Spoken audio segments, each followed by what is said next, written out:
Bonjour, bienvenue à notre émission L'Azoté. Nous sommes actuellement au Tarmac pour un spectacle très étonnant et très émouvant. C'est une jeune femme sénégalaise, elle est belle, elle s'appelle Bambi. Son spectacle s'appelle Elle est noire mais elle est belle. Je vous propose de la découvrir maintenant. Bon papa et belle maman, auvergnats, ayant réussi grâce au fromage, sont ce qu'on appelle des bourgeois conservateurs.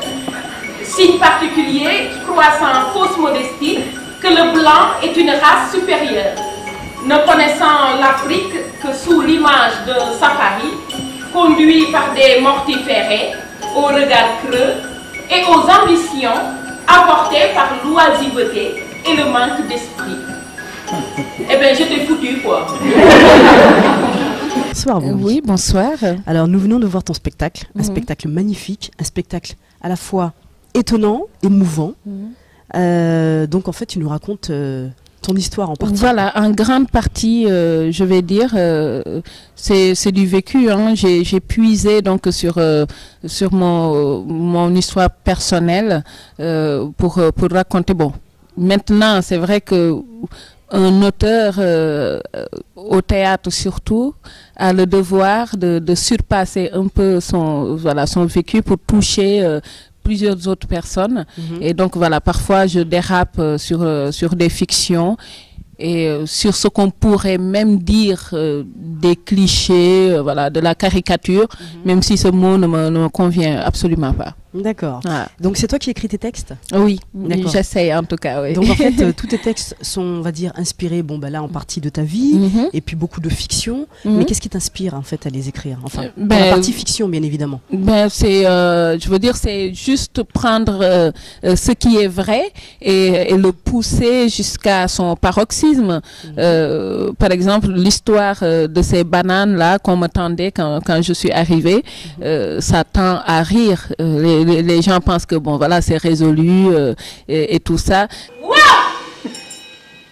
Sa fille va épouser un toubac. Un fonkenot. Un homme aux oreilles rouges. Un blanc pour être plus clair.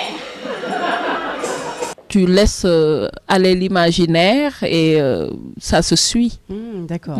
Alors oui, pour les spectateurs qui viennent de nous rejoindre, le titre de ton spectacle, c'était « Elle est noire, mais elle est belle ». Voilà. C'est une phrase de choc quand même. Oui, choc, apparemment qui choque beaucoup de monde, parce que là, j'arrive d'Avignon, par exemple, où il y a eu des gens donc, qui contestaient quand il y a eu des gens qui sont allés pour distribuer des tracts, donc, qui le faisaient parce que moi, j'avais pas la distance qu'il fallait pour aller le faire. Donc, ces gens-là rencontraient des révoltés qui disaient oui, c'est terrible ce titre, c'est raciste. C'est vraiment comment est-ce possible qu'on puisse montrer ce titre-là et tout. Et donc voilà, il faut toujours être derrière pour expliquer que celle qui l'a écrit l'a entendu et puis celle qui l'a écrit est noire aussi. Donc apparemment ça choque moins quand on pointe ce fait-là. J'allais te l'embaumer de ces senteurs africaines qui te rendent fou en an. Oui, j'ai sorti les fèves. Les fèves, c'est une rangée de perles qu'on met au-dessus des reins. Ça s'appelle en langage érotique titi testicule. Ils sont capables de t'exterminer à bout portant un homme qui résiste. Et si tu l'envoies pas vers la petite mort, faudra hélas baisser les armes. Là, si Pampa ne fléchit pas à l'appel de ce corps, qui prétend porter la mémoire des rites sexuels africains, c'est tout l'honneur d'un peuple qui sera.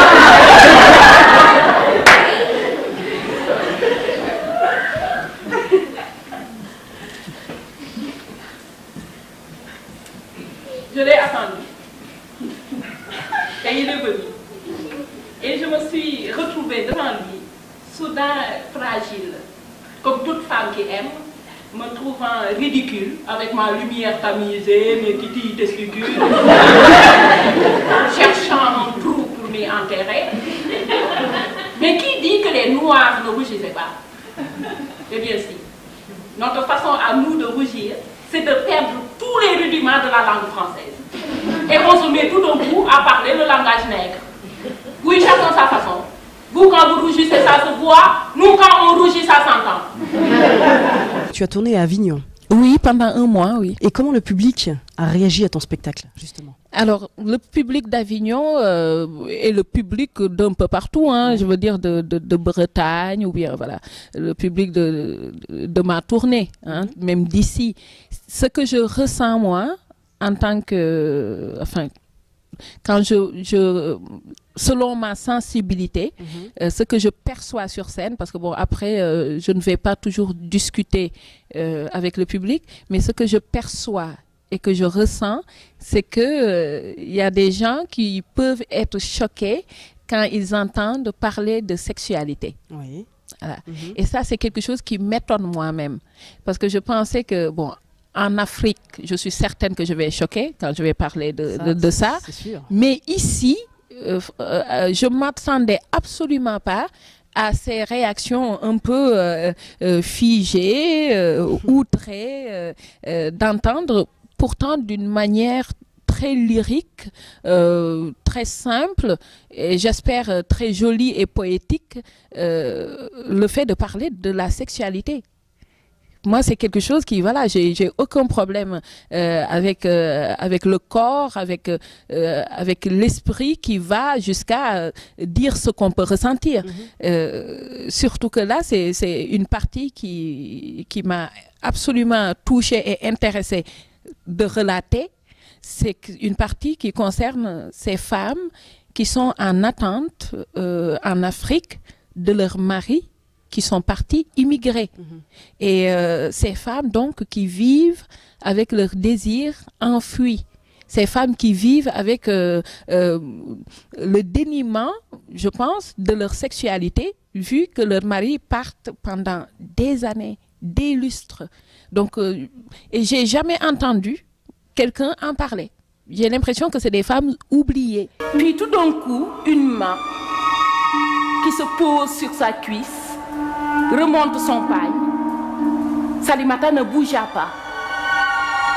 La main se fit de plus en plus osée, remonte encore son pagne plus haut. Salimata ne cria pas.